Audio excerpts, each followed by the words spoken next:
Hello friends, PM किसान tractor योजना अंतर्गत ट्रैक्टर किणवा उपरे केंद्र सरकार 50% पर्यंत सब्सिडी घोषणा କରିଛନ୍ତି।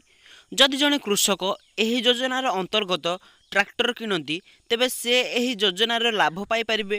ଏହି ଯୋଜନାରେ ସମସ୍ତ ଚାଷୀ ଭାଇମାନେ ହାଫ ଦେୟରେ ଟ୍ରାକ୍ଟରଟି ପାଇପାରିବେ। ଭାରତ ଏକ କୃଷି ଦେଶ। ଦେଶର ଜନସଂଖ୍ୟାର ପ୍ରାୟ ଅଧା କୃଷି ଉପରେ ନିର୍ଭରଶୀଳ କରନ୍ତି। ସେଥିପାଇଁ କୃଷକଙ୍କ କ୍ଷେତ କାମ କରିବା ପାଇଁ ट्रैक्टर आवश्यक होता है। कृषि कार्य पर यह एक सबुठ गुरुत्वपूर्ण विवेचना कराए। तेणुक जो चाषी भाई मैंने पीएम किसान योजनार योग्य हिताधिकारी से ही चाषी भाई मानक ट्रैक्टर गुड़िक 50% सब्सिडी मिलवा जाऊँगी। तेबे आपण जदि जन योग्य हिताधिकारी पीएम किसान तेबे कमेंट कर निश्चय जनातु।